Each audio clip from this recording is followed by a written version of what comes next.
کہ امام صادق فرما رہے ہیں کہ اللہ تعالیٰ نے موسیٰ ابن عمران حضرت موسیٰ نبی یہ فرمایا کہ میں نے جتنی بھی مخلوقات پیدا کی ہیں ان میں سے کوئی ایسی مخلوق نہیں ہے جو ایک صاحب ایمان میرے بندے سے مجھے زیادہ پیار ہے، سب سے زیادہ یہ پیار ہے۔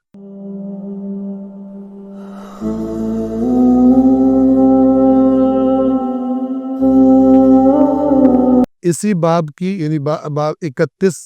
نمبر باب الرضا بالقضاء کی حدیث نمبر 7 ان داود ابن فرقد، میں امام سے پہلے والے آخری راوی کا نام لیتا ہوں عام طور پر، اور چونکہ سند تو ظاہر لمبی ہوتی ہے۔ داود ابن فرقد عن ابی عبداللہ علیہ السلام، یہ امام صادق علیہ السلام سے نقل کرتے ہیں ان فی ما اوحى اللہ عز وجل الی موسیٰ ابن عمران یا موسیٰ ابن عمران،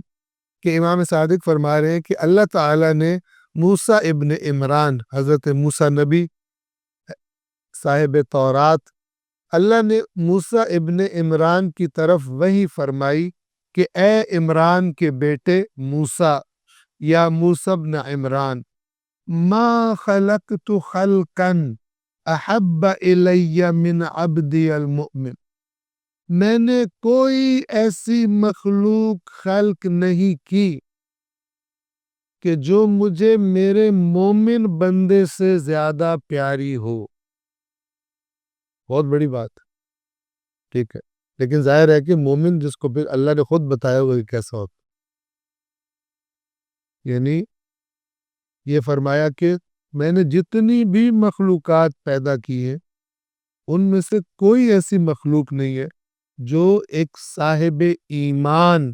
میرے بندے سے مجھے زیادہ پیار ہے، سب سے زیادہ یہ پیار ہے۔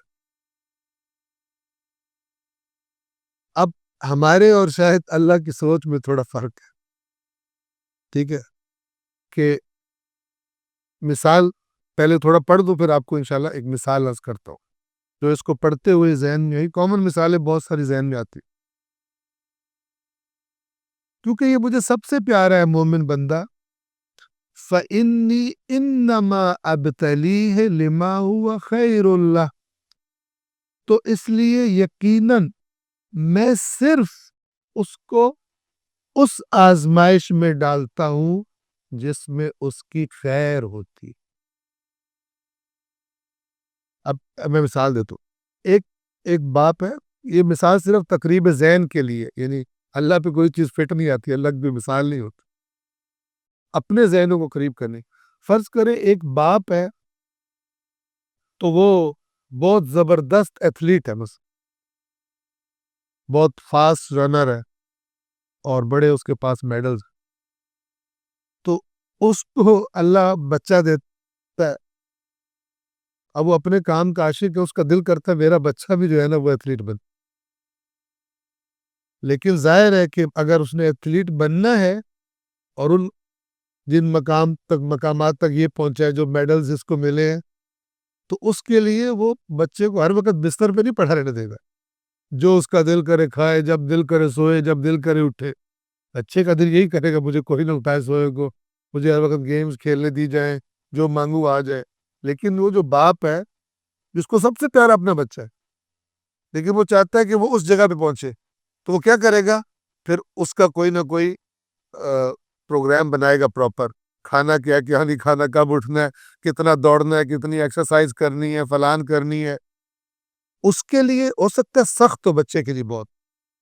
لیکن جہاں وہ اسے پہنچانا چاہتا ہے وہاں اس کے بغیر نہیں جا سکتا، ضروری ہے کہ وہ یہ کرے۔ تو لہٰذا یہ بات ہے جو اللہ تعالیٰ فرما رہے کہ مجھے یہ بہت پیارا ہے مومن، تو میں اسے جو مقام دینا چاہتا ہوں، تو پھر جو بھی میں اس کو جس مشکل میں ڈالتا ہوں ایکچولی ادھر اس کے قریب کرنے کے لیے ہوتی ہے، مشکل میں پڑے بغیر نہیں پہنچے گا وہاں۔ آپ روایت میں سنتے ہیں، مصائب کی روایت میں، کہ جب مدینہ ترک کرنے سے پہلے امام حسین علیہ السلام نے خواب میں رسول اللہ صلی اللہ علیہ وآلہ وسلم کی زیارت کی، تو اسی خواب میں کہا کہ مجھے اپنے پاس بلا لے، مجھے اپنے ساتھ لے جائے۔ تو اس روایت کے مطابق اللہ کے نبی نے فرمایا کہ اللہ کے ہاں آپ کا ایک مقام ہے، حسین اللہ کے ہاں آپ کا ایک مقام ہے، اور اس مقام کا راستہ جو ہے وہ کربلا کے ذریعے، یعنی آپ کو وہاں پر جانا ہے، تو تب وہ مقام جو اللہ نے آپ کے لیے رکھا ہے وہ آپ کو عطا ہوگا انشاءاللہ۔ ایک حد تک یہ واضح کر پایا ہوں گا میں۔ اے موسیٰ ابن عمران، میں نے کوئی مخلوق ایسی پیدا نہیں کی جو مجھے اپنے مومن بندے سے زیادہ پیاری ہو، احبا حب سے، محبت سے، پس یقیناً میں صرف اس آزمائش میں اسے مبتلا کرتا ہوں لما ہوا خیر اللہ، کہ جس میں اس کی بھلائی ہوتی ہے۔ اس کو اچھی لگے نہ لگے، اس کو تکلیف ہو، یہ الگ بات ہے، لیکن ہوتی اس میں خیر ہے۔ اس وَأُعَافِيهِ لِمَا هُوَ خَيْرُ اللَّهِ، اور جو ان چیزوں سے اسے بچا لیتا ہوں، ٹھیک ہے، جس سے بچنے میں اس کی خیر ہوتی۔ ہو سکتا ہے کہ بہت اس کا دل کر رہا ہو مجھے ملے، میں بچا لیتا ہوں چونکہ مجھے پتا ہوتا ہے کہ ادھر گیا تو اس کی خیر نہیں ہے۔ وَأَزْوِي عَنْهُ مَا هُوَ شَرُّ اللَّهِ، اور دور کر دیتا ہوں اس سے وہ چیزیں جس میں اس کے لیے شر ہوتا ہے، لما ہوا خیر اللہ، ان چیزوں کی طرف جس میں ان کی خیر ہوتی، یعنی میں فرض کرے وہ کوئلے کی طرف جانا چاہتا ہے، میں اس کو موتیوں کی طرف موڑ دیتا ہوں، اس کو یہ اٹریکٹ کر رہا ہے اور میں اس کو موڑ دیتا ہوں ادھر کسی نہ کسی سبب سے۔ وَأَنَا أَعْلَمُ بِمَا يَصْلُحُ عَلَيْهِ عَبْدِي، اور میں سب سے زیادہ علم رکھتا ہوں کہ میرے بندے کی صلاح کس میں ہے، اس کی خیر کس میں ہے۔ تو جب ایسا ہے فَلْيَصْبِرْ عَلَى بَلَائِي، عربی میں بلا کہتے ہیں آزمائش، ہم تو وہ بلا کو کیا بلا ہے وہ کرتے، ٹھیک ہے، بلا سے ہی لفظ مبتلا ہے، بیماری میں مبتلا ہونا، بلا سادہ لفظوں میں آپ آزمائش اس کا ترجمہ کریں۔ فَلْيَصْبِرْ عَلَى بَلَائِي، تو میری طرف سے اگر کوئی آزمائش آئے تو بندے کو اب کیا چاہیے؟ جب میں اس کو بہتری کی طرف اوپر لے کے جانا چاہتا ہوں، اور راستہ وہی ہے جو میں آزمائش حتماً اس کو ایگزام دینا ہے،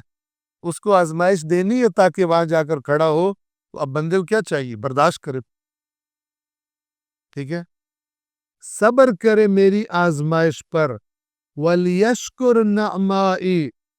اور میری نعمتوں پر شکر کرے۔ یہ ائمہ کی روایات میں ہے کہ پروردگار جو تو نے ہمیں آزمایا اتنا تیرا شکر ہے، کیونکہ بغیر آزمائش کے تو بندہ پالش نہیں ہوتا، نکھرتا نہیں ہے، پتہ نہیں چلتا کتنا خالص ہے کتنا خالص نہیں، ہر چیز ٹیسٹ ہوتی ہے اس کی حقیقت کو چیک کرنے کے لیے۔ وَلْيَشْكُرْ نَعْمَائِي، اور میری نعمتوں پر میرا شکر کرے، وَلْيَرْضَ بِقَضَائِي، اور میں جو قضا فیصلہ کروں اس پہ راضی ہو۔ بس آزمائش پہ صبر، نعمتوں کا شکر، اور اللہ کے فیصلوں پر راضی رہنا، یہ کام چاہیے میرے بندے کو، میرے مومن بندے کو، وہ بھی یہ کرے۔ تو میں کیا کروں گا؟ اکتبہ فی الصدیقین عندی اذا عمل برضائی واطاع امری، میں اس کو صدیقین میں شامل کر لوں گا، لکھ لوں گا۔ یہ قرآن مجید کی جو آیت ہے نا، کہ جو اللہ اور اس کے رسول کی اطاعت کریں گے فَأُولَئِكَ مَعَ الَّذِينَ أَنْعَمَ اللَّهُ عَلَيْهِمْ، ان کے ساتھ ہوں گے، ان کے گروپ میں ہوں گے جن پر اللہ نے اپنا انعام کیا، اور وہ کون کون ہے؟ مِنَ النَّبِيِّينَ وَالصِّدِّيقِينَ وَالشُّهَدَاءِ وَالصَّالِحِينَ، سورہ نساء کی آیت ہے۔ نبی اور نبیوں کے بعد کون؟ صدیقین، صدیقین میں شامل کروں گا اگر اس میں یہ والی کوالٹیز میرے بندے میں پیدا ہو جاتی۔